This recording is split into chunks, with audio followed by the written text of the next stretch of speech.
कैसे good morning students, कैसे हैं आप लोग। आई होप सब बहुत ही ज़बरदस्त होंगे और लगातार पढ़ाई कर रहे होंगे। बहुत ही अद्भुत, बहुत ही वंडरफुल और एक बहुत ही खास न्यूज़ आ रही है आप लोगों के पास। आ ही गया होगा message that schools are about to start, are going to start from Monday.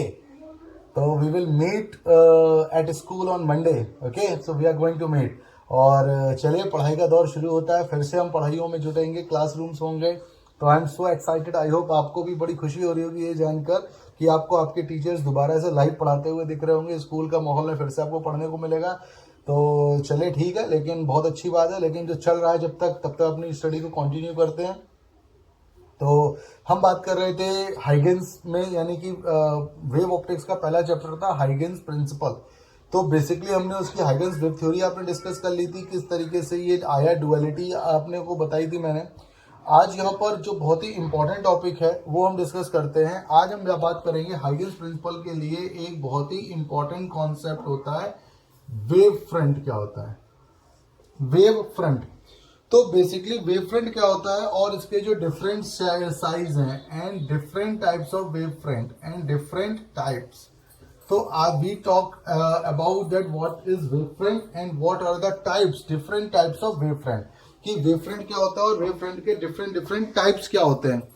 चलिए देखते हैं कि वेव फ्रंट क्या होता है। देखिएगा, जैसा कि आपको मालूम है, जैसे सपोज करिए कि ये एक लाइट सोर्स है। क्या है ये? लाइट सोर्स है। तो लाइट से ऑल पॉसिबल डायरेक्शन में 3D में आपकी क्या निकल के आ रही है? लाइट वेव्स निकल के जा रही हैं। क्या निकल के जा रही हैं? लाइट वेव्स निकल के जा रही हैं।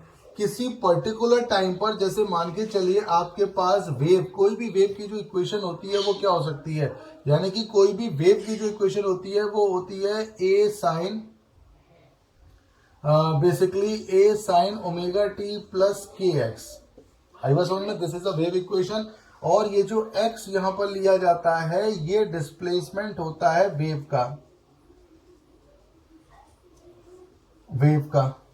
और ये जो टाइम लिया जाता है, ये जो y होता है, ये डिस्प्लेसमेंट ऑफ पार्टिकल होता है। ठीक है बेटा। तो किसी पर्टिकुलर टाइम में आपने कितना डिस्प्लेसमेंट किया है, तो आप इसको y इक्वल्स टू आप क्या लिख सकते हो? ए साइन, मान के चलिए किसी पर्टिकुलर टाइम में आपने कितना किया है, तो आप देखेंगे जैसे आपने t1 टाइम लेके जा रहे हो, ठीक है, तो ए साइन t1x भी हम कर सकते हैं। टाइम को कितना आप डिस्प्लेसमेंट कर रहे हो, टाइम के साथ क्या डिस्प्लेसमेंट हो रहा है, तो टाइम का लेकर आपका जो डिस्प्लेसमेंट होगा, सपोज t1 टाइम में ये कितना कर रहा है x, ये कितना कर रहा है x, ये कितना कर रहा है x, ये कितना कर रहा है x, उसी तरीके से ये भी x, उसी तरीके से किसी पर्टिकुलर टाइम में।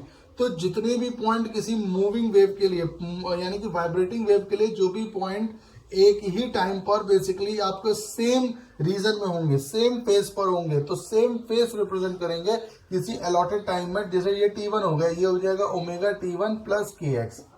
उसी तरीके से नेक्स्ट हो जाएगा ओमेगा t2, यानी कि भाई ये टाइम अगर हमारा सेम है तो वेव के लिए जैसे t1 है तो सबके लिए अलग अलग कितनी भी वेव आप ले लो, जैसे एक वेव ये जा रही है, एक वेव ये जा रही है, तो ये y1 हो गया। और y2 लेके जाओ, जस्ट अ मिनट देखिएगा, आपको बताते हैं जरा। तो y1 के लिए आपने, अगर आपके टाइम को आपने लिया t1 तो वो डिस्प्लेस हो रहा है x। उसी तरीके से y2 के लिए आपने, अगर हमारे पास दूसरी वेव है बेटा, टाइम अगर हम वही रख रहे हैं तो डिस्प्लेसमेंट उसका वही हो रहा है। तो इस तरीके से फेस हर बार क्या आ रहा है? बराबर आ रहा है, अलग अलग वेव्स। उसी तरीके से थर्ड के लिए भी अगर आप ले लेते हो, अगर आप टाइम सेम रखते हो तो डिस्प्लेसमेंट क्या आ रहा है? सेम आ रहा है। तो माई पॉइंट इज बेटा कि अगर हम टाइम सेम रख रहे हैं तो डिस्प्लेसमेंट सेम आ रहा है। तो किसी सेम टाइम पर जितने भी पार्टिकल्स आ रहे हैं वो एक, कहने का मतलब a locus of the particles of medium, locus of particles of medium vibrating with in same face, जिसका सबका फेस सेम होता है, वाइब्रेट कर रहे हैं सेम फेस के साथ, तो locus of all particle in medium vibrating with same face is called wave front. क्या बोलेंगे इसको? वेव फ्रंट बोलेंगे। क्या बोलेंगे इसको? वेव फ्रंट बोलेंगे। तो locus of all particles in medium vibrating with same phase is called wave front. इसको क्या बोला जाएगा? वेव फ्रंट बोला जाएगा। अब जैसे का देखिएगा, ये आपके लिए एक पॉइंट सोर्स था, O is called point source. तो ओ आपके लिए क्या काम कर रहा है? ये पॉइंट सोर्स की तरीके से काम कर रहा है। तो पॉइंट सोर्स के लिए आपके जो लोकस बना, ये क्या बन रहा है? ये बन रहा है स्फीयर। क्या बन रहा है? ये स्फीयर। तो अगर आपके पास एक पॉइंट सोर्स है तो उसका जो लोकस होगा वो क्या होगा? एक स्फीयर होगा। If you have a point source then locus will be an sphere. तो लोकस क्या होगा? उसका स्फीयर होगा, यानी कि वेव फ्रंट क्या होगा? स्फीयर होगा। ठीक है ना? तो इस तरीके से आप इसको दिखा सकते हो कि इसका जो वेव फ्रंट क्या होता है कि एक ऐसा लोकस जिसमें आने वाले सारे पॉइंट सेम फेस में वाइब्रेट करते हैं, so that is called wave front.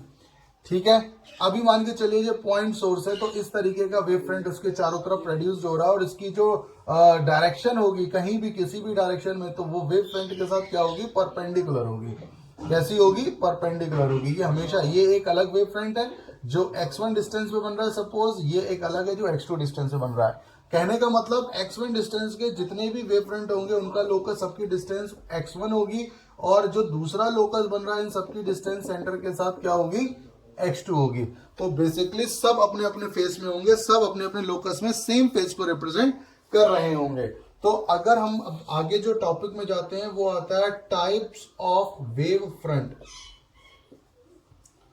तो टाइप्स ऑफ वेव फ्रंट, तो टाइप्स ऑफ वेव फ्रंट हमेशा मतलब कि ना सोर्स पे डिपेंड करता है, लाइट सोर्स पे डिपेंड करता है कि आपका लाइट सोर्स कैसा है और उसका शेप कैसा है। तो शेप ऑफ लाइट सोर्स पे डिपेंड करता है कि ये इसका शेप कैसा है।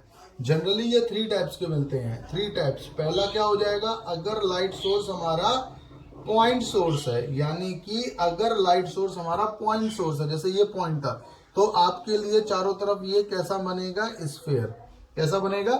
स्फीयर। तो यहां पर जो वेव फ्रंट आएगा, wave front will be sphere. तो यहां पर आपको मिलेगा स्फेरिकल वेव फ्रंट। अगर आपके पास लाइट सोर्स जो है वो पॉइंट सोर्स है तो वेव फ्रंट कैसा होगा? स्फेरिकल होगा। अगर ये लाइट सोर्स आपका पॉइंट सोर्स है तो वेव फ्रंट आपका सिंपल सा स्फेरिकल होगा।